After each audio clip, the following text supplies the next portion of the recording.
Sir सुनाई नहीं दे रहा। इतना बकवास इंटरनेट है कैसे, मुझे ये नहीं समझ में आ रहा। जियो की वजह से? जरूरी है जियो रखना, चेंज कर लो।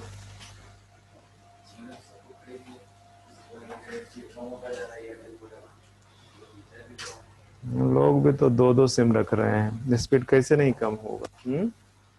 दो दो सिम है सबके पास में।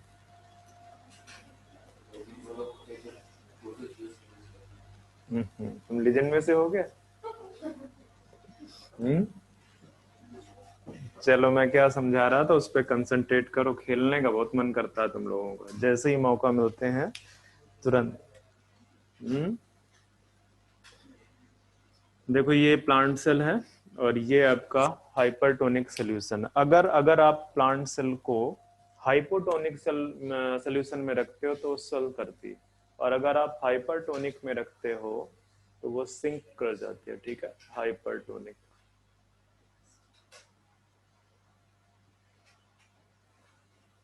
ठीक है, तो हाइपरटोनिक सोल्यूशन में आप अगर प्लांट सेल को रख रहे हो, ये आपका प्लांट सेल, तो इसका जो अंदर का कंटेंट है प्रोटोप्लास्ट, वो श्रिंक करना स्टार्ट कर देता। उसी फिनोमेना को क्या बोलते हैं? प्लाज्मोलिसिस। तो आप लिख दो यहाँ पे, श्रिंकेज ऑफ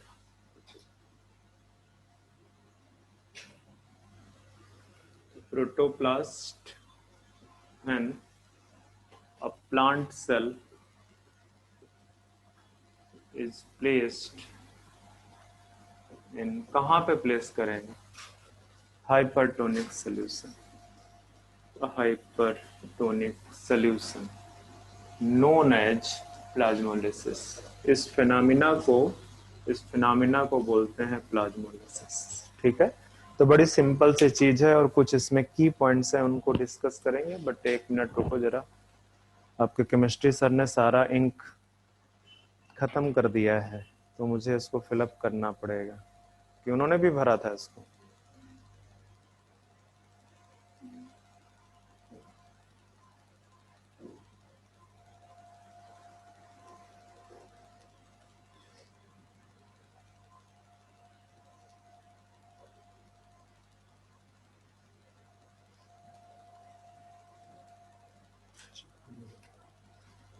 अच्छा, इधर तो बेचारे 1 2 3 3 6 ओनली 6 स्टूडेंट्स हैं।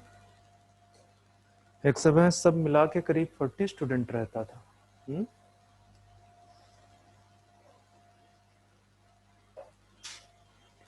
चलो, तो ये आपका जो है प्लाज्मोलिसिस है। तो प्लाज्मोलिसिस में क्या है कि प्लाज्मोलिसिस के 3 स्टेज होती हैं, या आप बोल सकते हो 3 फेजेज। ठीक है, प्लाज्मोलिसिस में आपको कितने फेजेस दिखेंगे? 3 फेजेस। कौन कौन से 3 फेजेज हैं? ठीक है, जो फर्स्ट फेज है, ठीक है, जो फर्स्ट फेज है उसको बोलते हैं लिमिटिंग प्लाज्मोलिसिस। ठीक है, लिमिटिंग प्लाज्मोलिसिस। और जो सेकंड फेज है उसको बोलते हैं इंसिपिएंट। ठीक है, सेकंड फेज को बोलते हैं इंसिपिएंट प्लाज्मोलिसिस। और जो थर्ड वन है, थर्ड वाले को क्या बोलते हैं? परमानेंट, या और भी कुछ नाम है, कल भी मैं भूल रहा था। लिमिटिंग, इंसिपिएंट एंड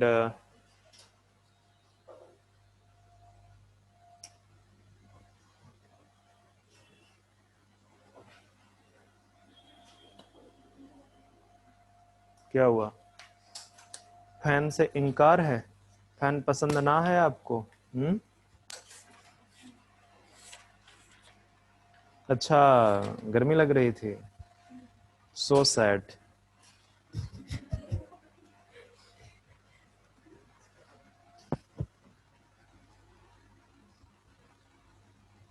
एविडेंट प्लाज्मोलिसिस और फुल प्लाज्मोलिसिस और परमानेंट। ठीक है, तो इसमें से जो अगर आप एनसीईआरटी रीड करोगे तो उसने बोला है कि plasmolysis is usually reversible process. ठीक है, ये आपकी कैसी प्रोसेस है? Reversible process. बट ये जो लास्ट वाला है दिस इज नॉट रिवर्सिबल। ऊपर के ये दोनों रिवर्सिबल, ये जो फर्स्ट एंड सेकेंड फेज है दीज आर रिवर्सिबल, बट जो ये फेज है ये कैसा है, इररिवर्सिबल। ठीक है, irreversible, this is irreversible phase. ठीक है, तो ज्यादा लिखने की जरूरत नहीं है, मैं आपको बता देता हूं कि जब लिमिटिंग प्लाज्मोलिसिस है, ठीक है, आपने आपने क्या किया, आपने एक प्लांट सेल को उठा के हाइपरटोनिक सोल्यूशन में रख दिया, तो सीधे क्या होगा, इसके अंदर जरा बना लो, इसीलिए मुझे 2 मार्कर चाहिए था, जस्ट एक मिनट रुकना सर, ब्लू मार्कर देना जरा।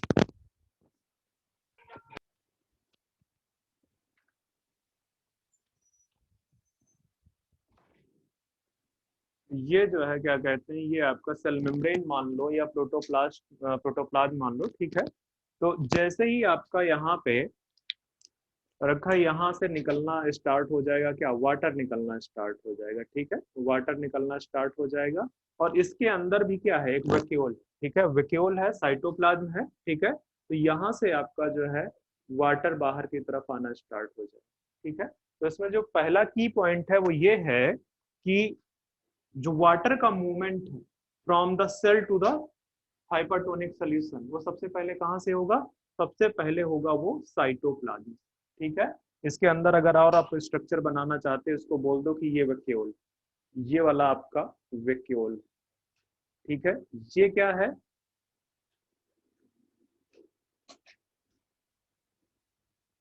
साइटोप्लाज्म। ठीक है, और ये जो ब्लू कलर से दिख रही है ये क्या है, सेल मेम्ब्रेन। ये जो रेड से दिख रहा है ये क्या है, सेल वॉल। ठीक है, रेड से दिख रहा है ये सेल वॉल है। तो जो वाटर का मूवमेंट है वो सबसे पहले कहाँ से होगा। ठीक है, तो आप वाटर मूवमेंट के रिस्पेक्ट में एक पॉइंट डाल दो, ये जो वाटर का मूवमेंट है, ठीक है, ड्यूरिंग प्लाज्मोलिसिस, प्लाज्मोलिसिस के दौरान जो वाटर का मूवमेंट है वो फर्स्ट होगा फ्रॉम साइटोप्लाज्म। ठीक है, साइटोप्लाज्म से होगा, बट होगा क्या, जैसे ही साइटोप्लाज्म से वाटर निकलेगा, साइटोप्लाज्म में जो वाटर की कमी आई है उसको फिल कौन करेगा, वैक्यूल करेगा। तो जो इफेक्ट दिखेगा, जो विजिबिलिटी दिखेगी वो कहाँ पे दिखेगी, वैक्यूल में दिखेगी। ठीक है, अल्टीमेटली वो वैक्यूल से ले रहा है, इसलिए आपको दिखेगा कि वैक्यूल से पहले निकल रहा है, जबकि ऐसा नहीं है, और निकल तो साइटोप्लाज्म से ही रहा है। ठीक है, देन आफ्टर यहाँ पे लिख दो वैक्यूल, देन आफ्टर वैक्यूल।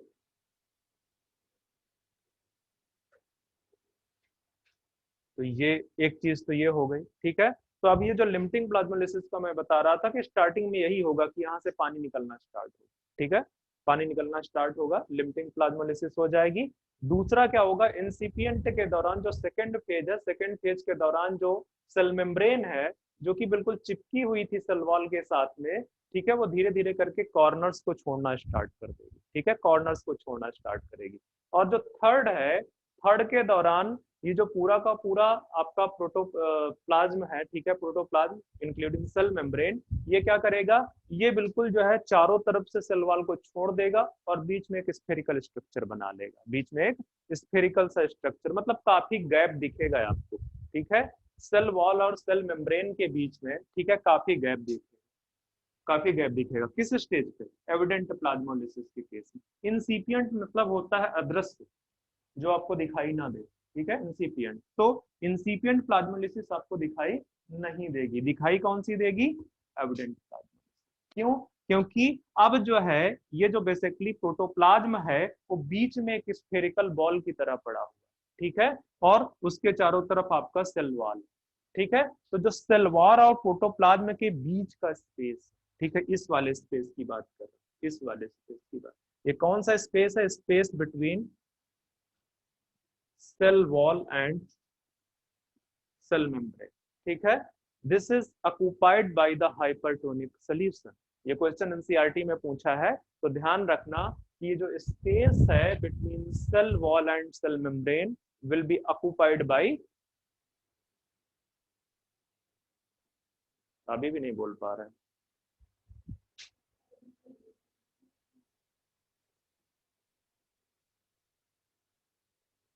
पढ़ा है कि नहीं एनसीईआरटी? अब ये बताओ कि ये क्यों होगा ऐसे, हाइपरटोनिक सॉल्यूशन। आपका जो सेल वॉल है, this cell wall, this is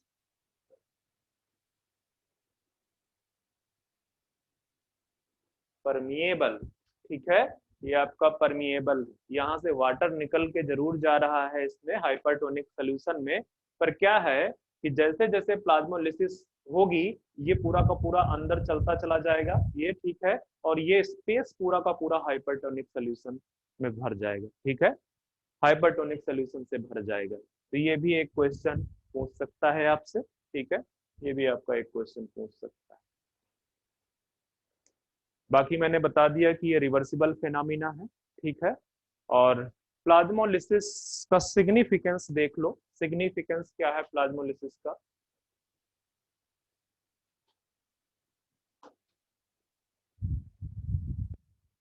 पहला सिग्निफिकेंस है कि इस प्लाज्मोलिसिस को ये हेल्प करता है differentiation between between living cell and non living, ठीक है, और कौन सी, ये इंसिपिएंट वाली स्टेज, ठीक है। तो आपके लेवल पे तो मैं यही बता दूं कि प्लाज्मोलिसिस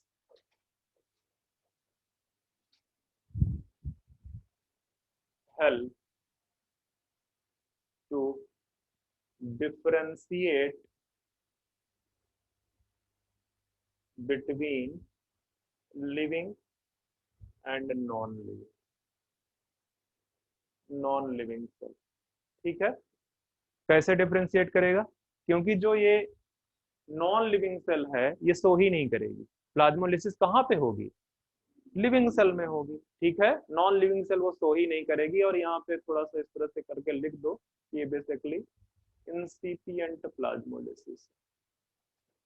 और इसका सिग्निफिकेंस आपको पता है, घर पे जो पिकल्स वगैरह रखा जाता है, ठीक है, तो पिकल्स में हाई कंसंट्रेशन होता है किसका, सॉल्ट का, और उसकी वजह से वहां पे कोई भी बैक्टीरिया या फंगस जो है नहीं लग पाता, ठीक है, क्यों, क्योंकि वो हाइपरटोनिक सोल्यूशन है, उसमें जैसे ही जाएंगे उनके ऊपर क्या प्रेजेंट है, सेल वॉल, और उसकी वो प्लाज्मोलिसिस कर देगा, मार देगा उसको, ठीक है। इसी वजह से देखते होंगे कि अचार जो है बहुत साल तक रखा रहता है पर जनरली उसमें दिक्कत नहीं होती, या जैसे आपके शुगर सोल्यूशन में जो रखे जाते हैं, क्या बोलते हैं उसको, चलो छोड़, ठीक है। तो दूसरा भी लिख दो यहाँ पे,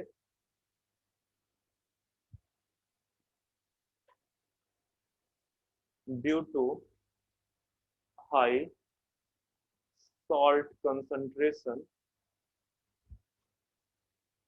pickles can be stored for long time, ठीक है।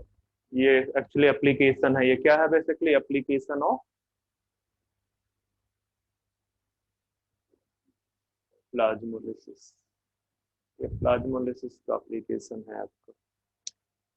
तो याद रखना, shrinkage of protoplast when a plant cell is placed in hypertonic solution, NCERT ने एक क्वेश्चन और पूछा है कि प्लांट सेल के अलावा किस उसमें जो है सेल वॉल प्रेजेंट है किस ऑर्गेनिज्म में, तो आपको पता है बैक्टीरिया एंड फंगस, ठीक है। अगर यूकैरियोट्स पूछ रहा है तो फंगस होगा, और अगर प्रोकैरियोट्स पूछ रहा है तो बैक्टीरिया होगा, और ये दोनों शो करेंगे ये फिनोमेना, ये दोनों शो करेंगे ये फिनोमेना, ठीक है, बैक्टीरिया फंगस एंड प्लांट।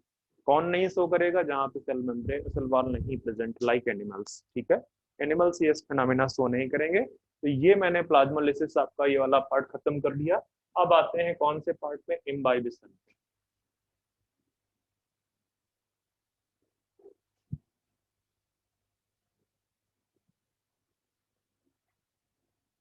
तो इम्बाइबिशन एक सरफेस फिनोमेना, आपको केमिस्ट्री में पढ़ाया गया होगा, अभी पढ़ाया गया है कि नहीं,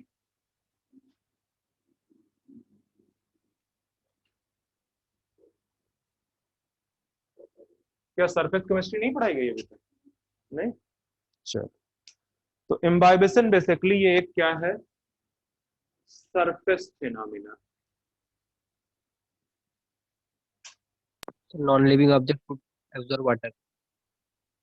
हाँ बच्चे, क्या कोई प्रॉब्लम, नहीं सर, इम्बाइबिशन का मीनिंग ठीक है।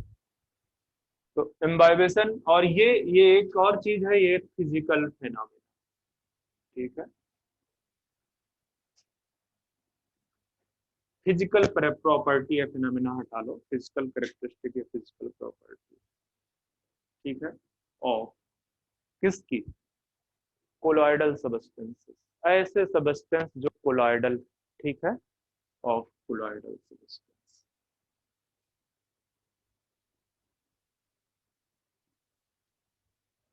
ठीक है। तो जब भी कोई कोलॉइडल सब्सटेंस जो है कोई अनडिजॉल्व लिक्विड एब्जॉर्ब करता है, या एडजॉर्ब बोल दो, ठीक है, एडजॉर्ब करता है, तो उसका जो है क्या कहते हैं, due to adsorption of some moisture, या जो है क्या बोल सकते हो, कोई लिक्विड, उससे उसका वॉल्यूम इंक्रीज होता है, ठीक है, उससे उसका वॉल्यूम इंक्रीज होता है, ठीक है। और उस वॉल्यूम के इंक्रीज होने से एक ह्यूज प्रेशर डेवलप होता है, ठीक है। तो जो basically adsorption of undissolved liquid की फिनोमिना है, that phenomena is known as imbibition, ठीक है। जो लिक्विड को एडजॉर्ब करने की, आपके एनसीईआरटी में टर्म एडजॉर्ब नहीं यूज किया है, वहां पे टर्म यही यूज किया है, एब्जॉर्ब, ठीक है। पर एक्चुअल जब भी सरफेस फिनोमिना की बात किया जाता है तो एक्चुअली टर्म यूज होता है एडजॉर्प्शन, ठीक है, एडजॉर्प्शन, ठीक है, एब्जॉर्प्शन, एडजॉर्प्शन, ठीक है। तो ये टर्म यूज हो रहा है, मैं बार बार एडजॉर्प्शन यूज कर रहा हूँ, मैं बोल रहा हूँ कि सपोज कर लो सीड है आपका, ये सपोज सीड, अब सीड को अगर मॉइस्चर के सामने ला रहे हो, मॉइस्चर के साथ में जो है कांटेक्ट हो रहा है, तो जो उसका सीड कोट है, वो सीड केट क्या करेगा, उस मॉइस्चर को वो एब्जॉर्ब करेगा, और जब मॉइस्चर एब्जॉर्ब करेगा तो सीड कोट बेसिकली बना किसका है, कोलाइडल सब्सटेंस का, ठीक है, वही फैट, प्रोटीन, स्टार्च वगैरह है उसके अंदर, ठीक है। तो वो बेसिकली क्या करेगा, वो मॉइस्चर को एब्जॉर्ब करेगा या एब्जॉर्ब करेगा, और वो स्वेल कर जाए, वो स्वेल कर जाए। अब स्वेल करने से दो चीजें हो रही है, एक तो उसका अपना वॉल्यूम इंक्रीज हो रहा है, और अगर वॉल्यूम इंक्रीज हुआ है तो उसके चारों तरफ जो सराउंडिंग है, अगर सराउंडिंग है तो उसमें एक प्रेशर बिल्डअप होगा, and that pressure is known as imbibition pressure, ठीक है, इम्बाइबेशन प्रेशर। तो फेनोमेना क्या है कि अगर जो है क्या कहते हैं, कोई कोलाइडल सब्सटेंस, ठीक है, कोई अनडिजॉल्व लिक्विड को अपने सरफेस पे एड्सॉर्ब करता है, तो उस पूरी फेनोमेना को हम क्या बोलते हैं, इम्बाइबेशन, ठीक है, उस पूरी फेनोमेना को हम बोलते हैं इम्बाइबेशन। तो लिख लेते हैं जरा सा इसको,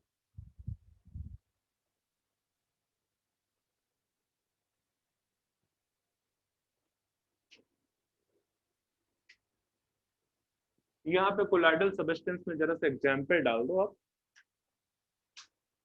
लाइक आपका स्टार्च, लाइक आपका प्रोटीन, लाइक अगर अगर, ठीक है, सेलुलोज, ये एटसेट्रा बोल सकते हो, तो ये सारे के सारे, ठीक है। तो अब यहाँ पे लिख दो, डिफाइन कर दो आप, व्हेन एनी कोलॉइडल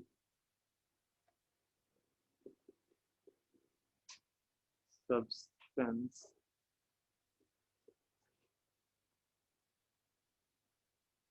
आपका एनसीईआरटी एब्जॉर्ब लिखा है, तो मैं दोनों लिखा दे रहा हूँ, ठीक है, एब्जॉर्ब और absorb,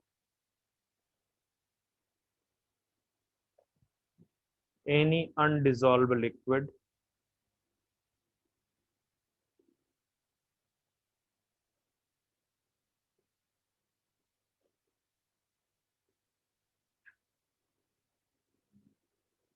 then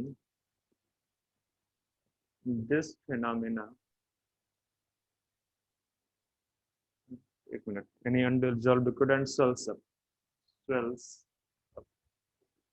then this phenomena is known as, then this phenomena is known as imbibition, इसको आप इम्बाइबिशन बोलते हैं, ठीक है। अब इम्बाइबिशन में दो चीजें आपको दिख रही हैं, कौन कौन सी दो चीजें दिख रही हैं, एक तो वो जो कोलाइडल सब्सटेंस है, और दूसरा वो जो अनडिजॉल्व लिक्विड है, ठीक है। आप यहाँ पे ये जरूरी नहीं है कि इसको अनडिजॉल्व लिक्विड भी बोलो, ठीक है, आप यहाँ पे बोल सकते हो कि कोई भी चीज है, लाइक वाटर है, उसको भी वो एब्जॉर्ब करेगा, ठीक है, उसको भी वो एब्जॉर्ब करेगा। तो यहाँ पे आप यहाँ पे आप जो है अनडिजॉल्व लिक्विड में वाटर को भी ले सकते हो, ठीक है, और ऑब्लिक करके वाटर भी लिख सकते हो, ठीक है। तो यहाँ पे देखो, यहाँ पे जो ये जो कोलॉइडल सबस्टेंस, ठीक है, कोलॉइडल सबस्टेंस, कोलॉइडल सब्सटेंस क्या कर रहा है, इसका काम क्या है, एडजॉर्प्शन, ठीक है, इसका काम क्या है, एडजॉर्प्शन। तो इस कोलॉइडल सब्सटेंस को हम क्या नाम देते हैं,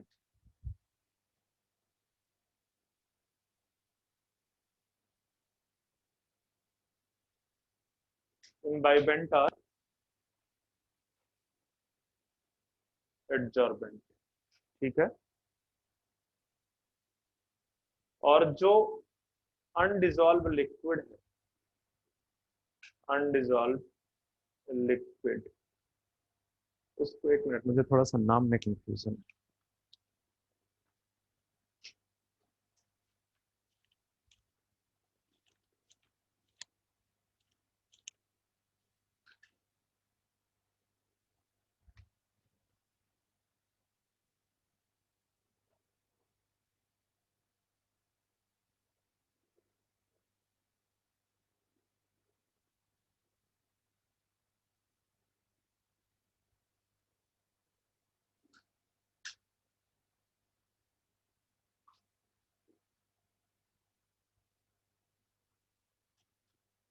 ठीक है, और ये जो अनडिजॉल्व है इसको बोलते हैं इम्बाइबेट, इम्बाइबेट, ठीक है।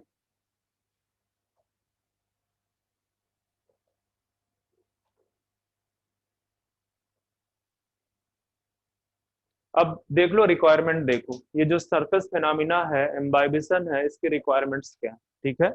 तो दो रिक्वायरमेंट्स है बेसिकली, रिक्वायरमेंट्स ऑफ इम्बाइबिशन, ठीक है। इम्बाइबिशन की दो रिक्वायरमेंट, कौन कौन सी रिक्वायरमेंट है, एक तो ये जो इम्बाइबेट है और जो इम्बाइबेंट है, इन दोनों के बीच में एफिनिटी प्रेजेंट होना चाहिए, ठीक है। अगर इन दोनों के बीच में एफिनिटी नहीं है तो यह फिनोमिना नहीं हो सकती, ठीक है। दूसरा, वाटर पोटेंशियल के रिस्पेक्ट में कुछ रिलेशन है, आप बताओ, मैं इसको पहले लिख देता हूँ।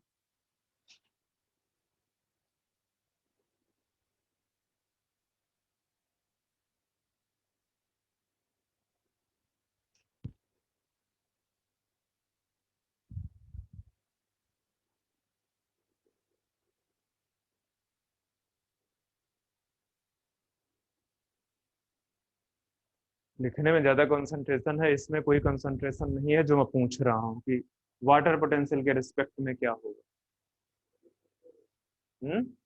Movement of water takes place या movement of imbibate takes place from,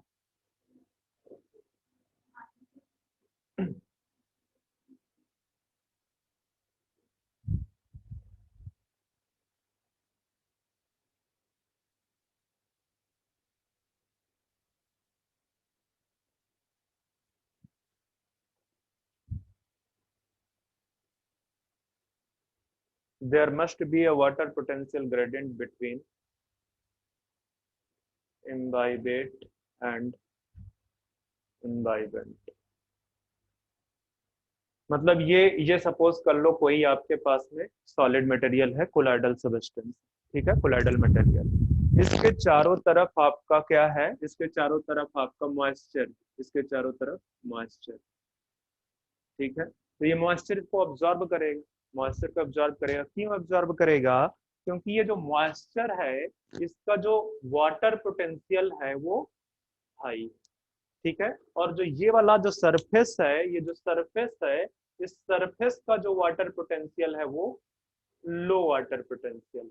तो इसके बीच में एक gradient of water potential establish हुआ कि नहीं, और इस ग्रेडियंट की वजह से वो एब्जॉर्ब, इस ग्रेडियंट की वजह से वो एब्जॉर्ब होगा। तो ये दो कंडीशन मस्ट हैं कि एक तो एफिनिटी प्रेजेंट होना चाहिए, दूसरा एक वाटर पोटेंशियल ग्रेडियंट होना चाहिए, जिससे हाई वाटर पोटेंशियल से लो वाटर पोटेंशियल की तरफ वाटर का मूवमेंट, वाटर का मूवमेंट हो। यहाँ पे ध्यान रखना, यहाँ पे मैंने सिर्फ आपको अनडिजॉल्व लिक्विड लिखा दिया है, इसको इसको आप इस तरह से वाटर भी लिख सकते हो, जरूरी है इसको लिखना।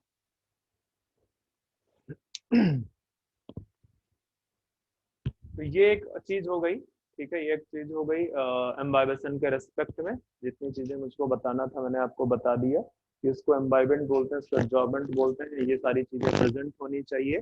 एक और चीज देखते हैं, एम्बाइबेशन प्रेशर, ठीक है, क्या हुआ, इम्बाइबेशन प्रेशर। तो इम्बाइबेशन प्रेशर मैंने पहले ही डिफाइन कर दिया है कि due to imbibition volume of the colloidal substance increase. लिख दो यहाँ पे, due to imbibition volume of colloidal substance या colloidal material increase,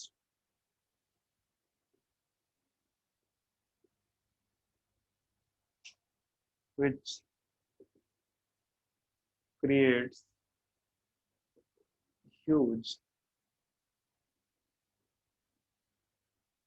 pressure known as imbibation pressure। imbibation pressure आपको लग रहा होगा कितना ह्यूज क्रिएट होता है। तो जो सीड का जर्मिनेशन है, ठीक है, उसके दौरान जो ब्रेकिंग ऑफ सीड है that is because of the imbibition pressure, ठीक है। यहाँ पे आप एग्जाम्पल लिख दो, यहाँ पे आप एग्जाम्पल लिख दो, breaking of seed coat, breaking of seed coat during seed germination, during seed germination। Seed germination के दौरान जो सीड कोट की ब्रेकिंग है वो क्या है, एक इम्बाइबेशन प्रेशर की वजह से। क्यों? क्योंकि जो सीड कोट है उसका जो कवरिंग है, सीड कोट का जो मटेरियल है वो बेसिकली क्या है, कोलॉइडल मटेरियल। वो मॉइस्चर एब्जॉर्ब करता है, वो स्वेल करता है, उसका वॉल्यूम इंक्रीज होता है, वॉल्यूम इंक्रीज होने से उसका प्रेशर इंक्रीज होता है, और प्रेशर इंक्रीज होने की वजह से वो फट जाता है, ठीक है। पुराने समय में, ठीक है, लोग क्या करते थे, किसी रॉक को तोड़ने का काम करते थे, किसकी, कौन सी टेक्नोलॉजी यूज करके, इम्बाइबेशन, ठीक है। वो कोई वुडन मटेरियल को पानी में जो है क्या कहते हैं, भिगो के रॉक की कैविटी में डाल देते थे जाकर, ठीक है, रॉक की कैविटी जो फिट बैठ रही है उसके साथ में, ठीक है। अब उसने चूंकि मॉइस्चर एब्जॉर्ब कर रखा है तो फिनोमिना होगी उसमें, वो वॉल्यूम अपना इंक्रीज करेगा, और वॉल्यूम इंक्रीज करेगा, प्रेशर बिल्डअप होगा और रॉक टूट जाएगी। बड़ी बड़ी रॉक को तोड़ने का काम करते हैं, ठीक है। तो यहाँ पे एक और पॉइंट लिख दो, इन एनिशियंट टाइम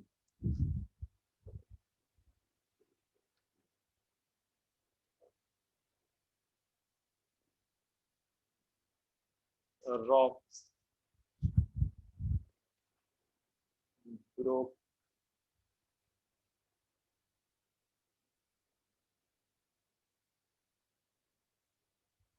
by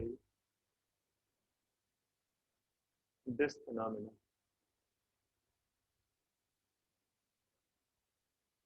ठीक है, तो इम्बाइबेशन मेरी तरफ से खत्म है। लिखना चाहो तो एक इसका अरेंजमेंट लिख सकते हो कि ये जो जो बेसिकली कितना इम्बाइबेशन का ऑर्डर है, रेफरेंस ऑर्डर, हालांकि पूछने के चांस बहुत कम है, रेफरेंस ऑर्डर, ठीक है। तो ये आपका सबसे ज्यादा है, अगर अगर अगर अगर में जो ये फिनोमिना है सबसे ज्यादा है। इसके बाद आपका प्रोटीन है या एक और है कोई,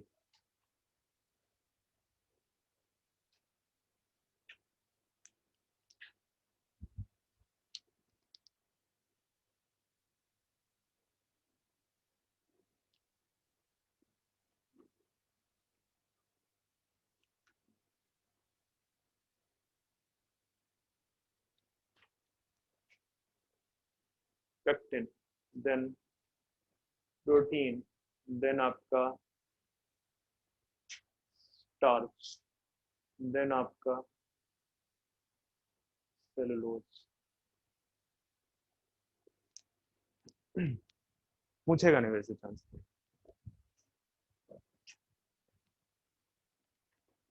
तो यहाँ से सारी छोटी छोटी चीजें खत्म हो गई हैं, ठीक है। अब आते हैं हम, मतलब शॉर्ट डिस्टेंसेस ट्रांसपोर्ट के लिए जो भी चीजें थी, शॉर्ट डिस्टेंस ट्रांसपोर्ट में मैंने बताया था कि दो तरह का ट्रांसपोर्ट है शॉर्ट डिस्टेंस में। एक आपका विद इन सेल है, ठीक है, जो कि साइक्लोसिस वगैरह जिसमें पार्टिसिपेट कर रही है, और दूसरा क्या है, अक्रॉस द सेल, ठीक है, अक्रॉस द सेल मेम्ब्रेन, ठीक है। तो जो है क्या कहते हैं, जो अक्रॉस द सेल है वहां पे आपके डिफ्यूजन वगैरह आते हैं, फैसिलिटेटेड डिफ्यूजन वगैरह आते हैं या एक्टिव ट्रांसपोर्ट आते हैं, ठीक है। तो ये जो फैसिलिटेटेड डिफ्यूजन है, एक्टिव ट्रांसपोर्ट है आपका, और सिंपल डिफ्यूजन है, ये सारे के सारे शॉर्ट डिस्टेंसेज ट्रांसपोर्ट। डिफ्यूजन से आप जो है लॉन्ग डिस्टेंस ट्रांसपोर्ट नहीं करा सकते। क्यों? क्योंकि अगर याद होगा तो मैंने आपको डिफ्यूजन में लिखाया है, diffusion is a slow process. Diffusion क्या है? एक स्लो प्रोसेस है, ठीक है। तो लॉन्ग डिस्टेंस ट्रांसपोर्ट उससे नहीं हो सकते। लॉन्ग डिस्टेंस ट्रांसपोर्ट अगर आपको शायद याद है, पता नहीं मैंने लिखा है कि नहीं, ठीक है, जो लॉन्ग डिस्टेंस ट्रांसपोर्ट है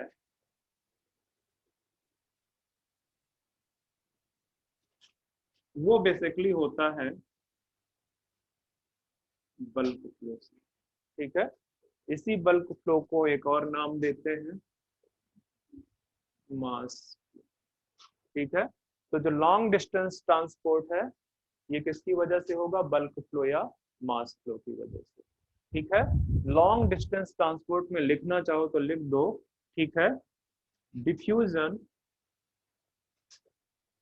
डजंट प्ले सिग्निफिकेंट रोल, ठीक है, सिग्निफिकेंट, कोई सिग्निफिकेंट रोल इसका नहीं है, ठीक है।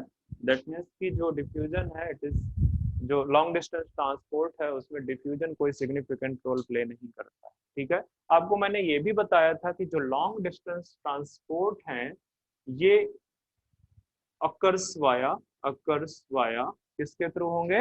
Vascular tissue, vascular tissue. और आपको मैंने ये भी बताया था कि जो वेस्कुलर टिश्यू हैं उसमें से हैं आपके जाइलम और आपके हैं फ्लोएम। मैंने ये भी आपको बताया था कि जो जाइलम है उसमें जो फ्लो का डायरेक्शन है वो यूनी डायरेक्शनल, ठीक है।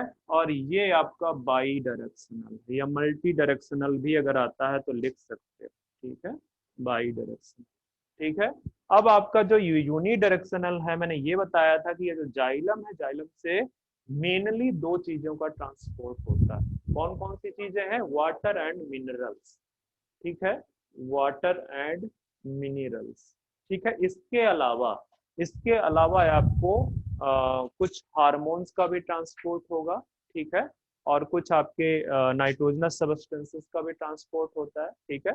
तो हार्मोन्स और नाइट्रोजन्स का भी होता है, और फ्लोएम में आपका मेनली फोटोसिंथेट का, इसके अलावा कुछ हार्मोन्स का, ठीक है, और कुछ नाइट्रोजनस सब्सटेंसेस, इस तरह से जो है आपका इससे होता है, ठीक है। तो ये बेसिकली समझने की कोशिश करते हैं पहले बल्क फ्लो क्या है।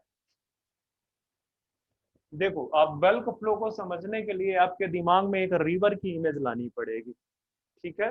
तो रिवर जैसे चलती है, रिवर का जब तेज फ्लो होता है तो देखते हो उसके सामने जो भी कुछ आएगा वो सबको क्या कर ले जाएगी? अपने साथ ले जाएगी, अपने साथ ले जाएगी। तो वैसे ही यहाँ पे भी, ठीक है। जैसे मैं ये बता दूं कि ये एक आपका वेस्कुलर टिश्यू है, ठीक है, ये आपका वेस्कुलर टिश्यू, ठीक है। वेस्कुलर टिश्यू में जो डायरेक्शन मैं बोल रहा हूँ वो इधर है, सपोज कर लो, ठीक है, इधर की तरफ। अब यहाँ से कोई चीज जो है क्या कहते हैं, कोई मीडियम ट्रांसपोर्ट कर रहा है, यहाँ पे कोई मीडियम ट्रांसपोर्ट कर रहा है, तो इस मीडियम में जो बाकी के चीजें आएंगे वो इसको ले जाएगा। सपोज कर लो या इमेजिन करो एक सड़क है आपके पास, ठीक है, एक सड़क में जो है क्या कहते हैं कार चल रही है, ठीक है, डिफरेंट स्पीड से कार चल रही है, पर कहीं ऐसा हो जाए कि वो सड़क चल रही, कहीं ऐसा हो जाए सड़क चलने लगे, तो जो है क्या कहते हैं, जो जो बाकी कार वगैरह जो भी चल रहे हैं उसमें उन सबकी स्पीड क्या हो जाएगी? सेम हो जाएगी, ठीक है, क्योंकि अब तो सड़क चल रही है ना, अब तो रोड चल रही है ना, तो सारी स्पीड क्या हो जाएगी? सेम हो जाएगी, ठीक है। तो बिल्कुल बल्क फ्लो में वही चीज हो रहा है, बल्क फ्लो में वही चीज हो रहा है। इसमें जो मीडियम है, सपोज वाटर, ठीक है, जो मीडियम है वो चल रहा। अब इसमें जो भी चीजें इंट्रोड्यूस होंगी वो सारी की सारी क्या होने लगेंगी? मूव करने लगेंगी, वो सारी की सारी मूव करने लगेंगी with the same pace, with the same speed, एक ही स्पीड से ये सारी की सारी चीजें मूव कर। और ये मूवमेंट हो क्यों रहा है? ये मूवमेंट इस वजह से हो रहा है ड्यू टू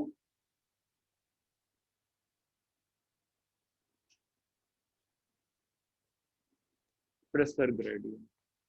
ठीक है, तो जो बल्क फ्लो है, bulk flow is occur because of the pressure gradient.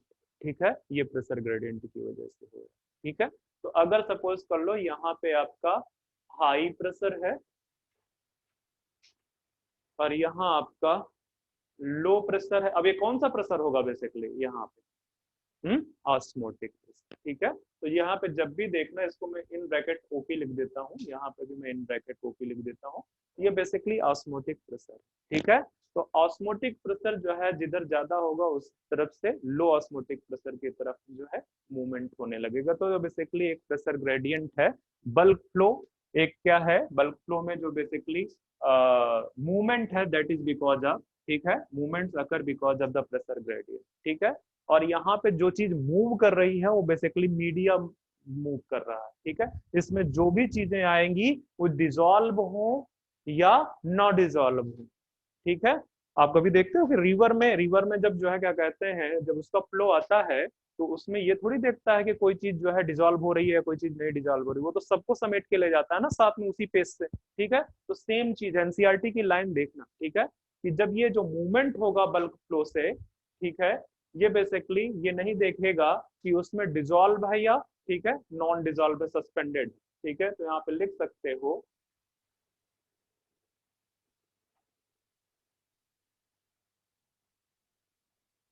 movements of solute, whether it dissolved or suspended, occur with same speed। ठीक है, occur with same speed, एक सेम स्पीड से होगा। तो आपको बल्क फ्लो समझ में आ रहा होगा। ठीक है, अगर ये समझ में आ रहा है बल्क फ्लो, मास फ्लो, तो अब आपको बिल्कुल समझ में आ जाएगा कि जो लॉन्ग डिस्टेंस ट्रांसपोर्ट है उसमें से चाहे वाटर हो चाहे आपका जो है क्या कहते हैं फोटोसिंथेट हो, वो बिल्कुल सेम स्पीड से चलेंगे। अब वाटर का फिनोमिना थोड़ा सेपरेट हो जाएगा। क्यों सेपरेट होगा? क्योंकि उसका जो ट्रांसपोर्ट है वो अपहिल, उसका जो ट्रांसपोर्ट है वो ऊपर की तरफ है, अगेंस्ट द ग्रेविटी। ठीक है, दैट मीन्स कि अगर आपको सपोज कर लो आप 10 मंजिले के बिल्डिंग में रहते हो टॉप फ्लोर पे, और आपको पानी मंगाना है, दैट मीन्स कि नीचे श्योर शॉर्ट आपको कोई ना कोई मशीन रखनी पड़ेगी ताकि वो वाटर को पंप करके ऊपर ले जाए। ठीक है, और कोई तरीका है क्या? मतलब बिना एनर्जी पुट किए आप पानी को ऊपर नहीं ले जा सकते। तो सेम चीज यहाँ पे भी है, पर यहाँ पे जो एनर्जी इनपुट का प्रोसेस है वो थोड़ा सा इनडायरेक्ट, वो जो एनर्जी इनपुट का प्रोसेस है वो इनडायरेक्ट है। और वो आपको मैं बताऊंगा कि जो वाटर का ट्रांसपोर्ट है बेसिकली, वो वाटर का ट्रांसपोर्ट वो एक पैसिव प्रोसेस में आएगा। पैसिव प्रोसेस में क्यों? क्योंकि उसके लिए एनर्जी कहीं और से लग रही है। ठीक है, उस एनर्जी का वो इनडायरेक्ट यूज कर रहा है। ठीक है, तो ये आपको समझ में आ गया कि जो लॉन्ग डिस्टेंस ट्रांसपोर्ट है that occurs via bulk flow, और बल्क फ्लो होता है due to the pressure gradient. ठीक है, और जो बल्क फ्लो है वहां पे जो सस्पेंडेड हो चाहे जो है non suspend sorry dissolve particle हो, वो बेसिकली सेम स्पीड से जा रहा है। क्यों सेम स्पीड से जा रहा है? क्योंकि यहाँ पे मूवमेंट किसका हो रहा है? वो मीडियम का या वाटर का मूवमेंट हो रहा है। इतनी चीजें अगर आपको समझ में आ गई हैं तो आगे बढ़ते हैं।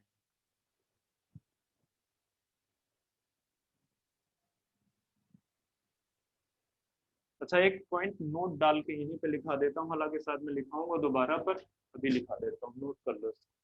वो ये है कि मिनरल का ट्रांसपोर्ट तो होता है किससे?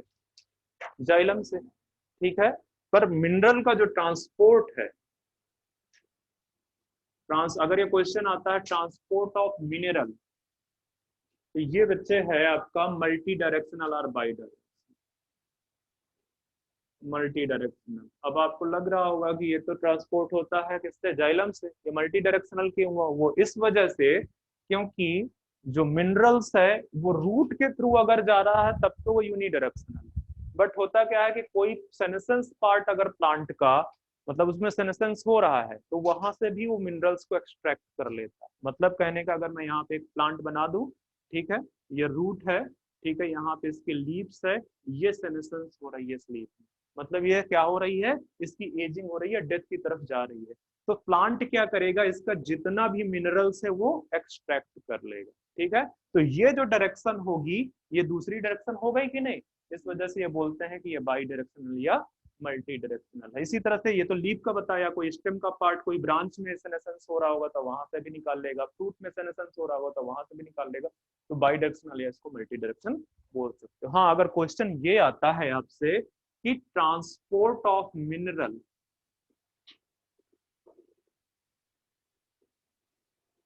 वाया जाइलम, अगर जाइलम के थ्रू पूछ रहा है तो आंसर चेंज हो जाएगा और इस बार आंसर हो जाएगा यूनिडायरेक्शनल। इस बार आंसर आपका यूनिडायरेक्शनल हो जाएगा। तो इस चीज के लिए आप थोड़ा सा ध्यान देना कि कैसा है सारा कुछ। अब आते हैं हम थोड़ा सा आगे लॉन्ग डिस्टेंसेस ट्रांसपोर्ट में।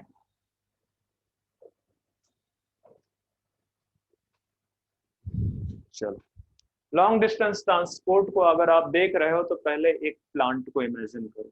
ठीक है,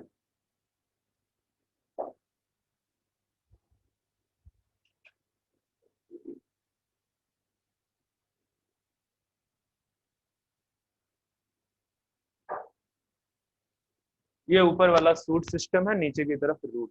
ठीक है, आपको ये पता है कि ये रूट है तो यहाँ से सेकेंडरी टर्सरी या रूट हेयर्स निकले होंगे। मैं बता देता हूँ कि ये रूट है, ये आपका रूट है। ठीक है, और ये आपका जो है क्या कहते हैं, पूरा का पूरा सूट एंड रूट सिस्टम है।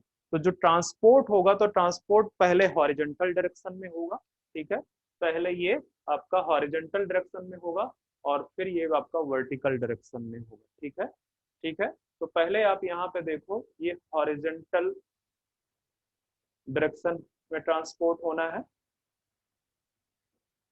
डायरेक्शन में, और ये आपका देन वर्टिकल में। ठीक है, तो ये जो ये वाला है, ये वाला ये पार्ट आ जाएगा, ये जो आपका ये रूट हेयर है ये डायरेक्ट किसके टच में, सॉइल के। यहाँ पे चारों तरफ क्या प्रेजेंट है, सॉइल।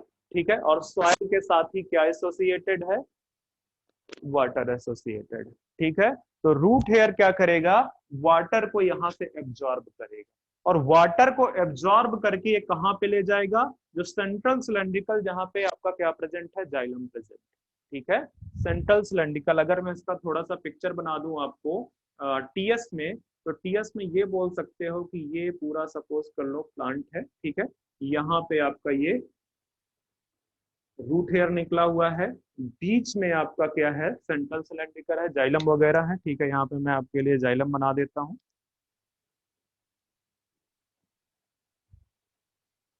ठीक है, यहाँ पे। ठीक है, तो वो वाटर बेसिकली यहाँ से पहले यहाँ आएगा, यहाँ से पहले यहाँ आएगा up to the xylem, root hair से अप टू द जाइलम आएगा। तो ये जो रूट हेयर से अप टू द जाइलम है वो डायरेक्शन कैसी है, हॉरिजॉन्टल डायरेक्शन। ठीक है, और जैसे ही ये जाइलम पे आ जाएगा अब अपवर्ड वर्टिकल ट्रांसपोर्ट स्टार्ट हो जाएगा, वर्टिकल ट्रांसपोर्ट। तो आपको जब लॉन्ग डिस्टेंसेस ट्रांसपोर्ट पढ़ने हैं तो उसको जो है क्या कहते हैं, डिफरेंट डिफरेंट उसमें पढ़ने हैं। अब चूंकि मैं वाटर के ट्रांसपोर्ट की बात करूंगा, ठीक है, जो जाइलम के थ्रू हो रहा है, तो वहां पे पहले बात करेंगे हम वाटर एब्जॉर्प्शन की। अब वाटर एब्जॉर्प्शन की जब बात करोगे तो उससे पहले आपको आता है path of water movement in plants. ठीक है, ये बेसिकली कौन से पाथ फॉलो करेगा, ये रूट हेयर से चलेगा। ठीक है, उसको कहाँ पे पहुंचना है, जाइलम पे। ये आपका जाइलम है, जाइलम तक उसको पहुंचना है। ठीक है, तो जाइलम तक पहुंचने के लिए वो कौन सा पाथ यूज करेगा उसको देखना है। तो हम हेडिंग डालते हैं पहले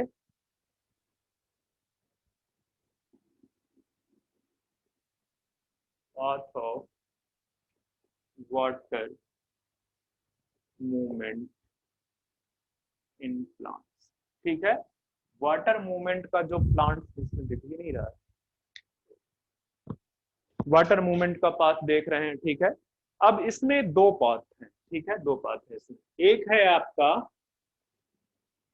non living pathway, non living pathway, और जो नॉन लिविंग पाथवे है उसको बोलते हैं हम एपोप्लास्टिक या एपोप्लास्ट। ठीक है, एपोप्लास्ट। और दूसरा है लिविंग पाथवे, लिविंग पाथवे, इसको हम बोलते हैं सिम्प्लास्ट, इसको हम बोलते हैं सिम्प्लास्ट। ठीक है, मतलब कि जितना भी नॉन लिविंग पार्ट है वहां से अगर ट्रांसपोर्ट हो रहा है तो वो एपोप्लास्ट में आएगा। ठीक है, एपोप्लास्ट में आएगा।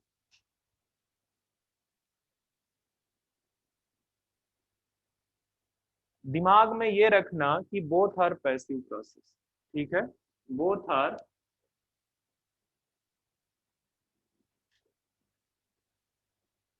Passive process. ठीक है, ये पैसिव प्रोसेस है। बस क्या होगा दिक्कत, मतलब डिफरेंस थोड़ा सा क्या है कि चूंकि अगर यहाँ पे देखो, सपोज करो मैं एक सेल बना रहा हूं, मैं आपके लिए एक सेल ड्रॉ कर रहा हूं, ये मैंने एक सेल ड्रॉ किया। ठीक है, इस सेल के अंदर मैं आपको ये, चलो एक और सेल बना देता हूं मैं, इसके साथ में ही एक और सेल बना देता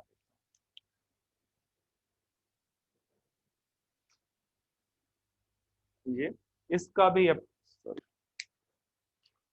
इसका भी आपका जो रेड से शो हो रहा है वो एक्चुअली क्या है, सेल मेम्ब्रेन या प्रोटोप्लाज्म बोल सकते हैं। ठीक है, अब यहां से जो ट्रांसपोर्ट है, यहां से जो ट्रांसपोर्ट है बेसिकली सेल वॉल और सेल मेम्ब्रेन के बीच में, आपको पता है कि इसको हम बोलते हैं outer space. Cell membrane and cell wall के बीच का जो स्पेस है, ये स्पेस, इसको हम क्या बोलते हैं, आउटर स्पेस। ठीक है, और ये जो अंदर वाला है इसको हम क्या बोलते हैं,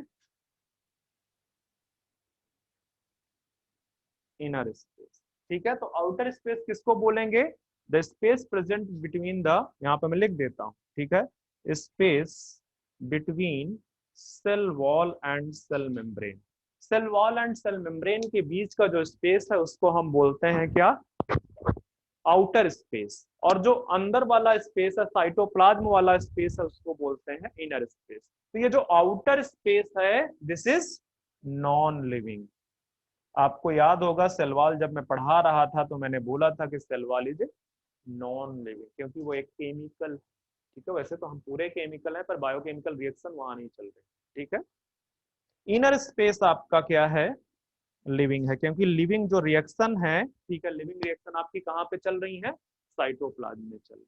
ठीक है, तो यहाँ पे अगर ये वाला पाथ फॉलो करता है वाटर मूवमेंट के लिए, वाटर मूवमेंट के लिए ये वाला पाथ फॉलो होता है, ये वाला, ये वाला। ठीक है, इस तरह से, इस तरह से। ठीक है, तो ये जो पाथ है आपका, ये आपका क्या कहलाएगा, एपोप्लास्टिक पाथ। जो सेल वॉल और सेल मेम्ब्रेन के बीच का स्पेस है, इसके अलावा, इसके अलावा जो है ये अगर मैं बोलूं कि ये वाला स्पेस है, कौन सा स्पेस,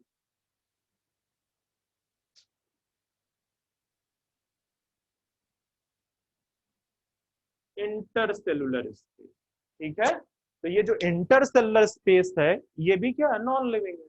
तो अगर इससे भी निकल रहा है तो ये भी बेसिकली क्या है, एपोप्लास्टिक पाथ। ठीक है, मतलब जितना भी नॉन लिविंग पार्ट है अगर वहां से जो है वाटर मूवमेंट हो रहा है तो वो आपका क्या होगा, वो एपोप्लास्टिक पाथ पे फॉलो करेगा। और अगर साइटोप्लाज्मिक स्ट्रैंड से, ठीक है, ये साइटोप्लाज्म है, ठीक है, और यहाँ से बेसिकली जो है क्या कहते हैं, देखो यहाँ पे एक चीज ध्यान में रखना कि ये जो मैंने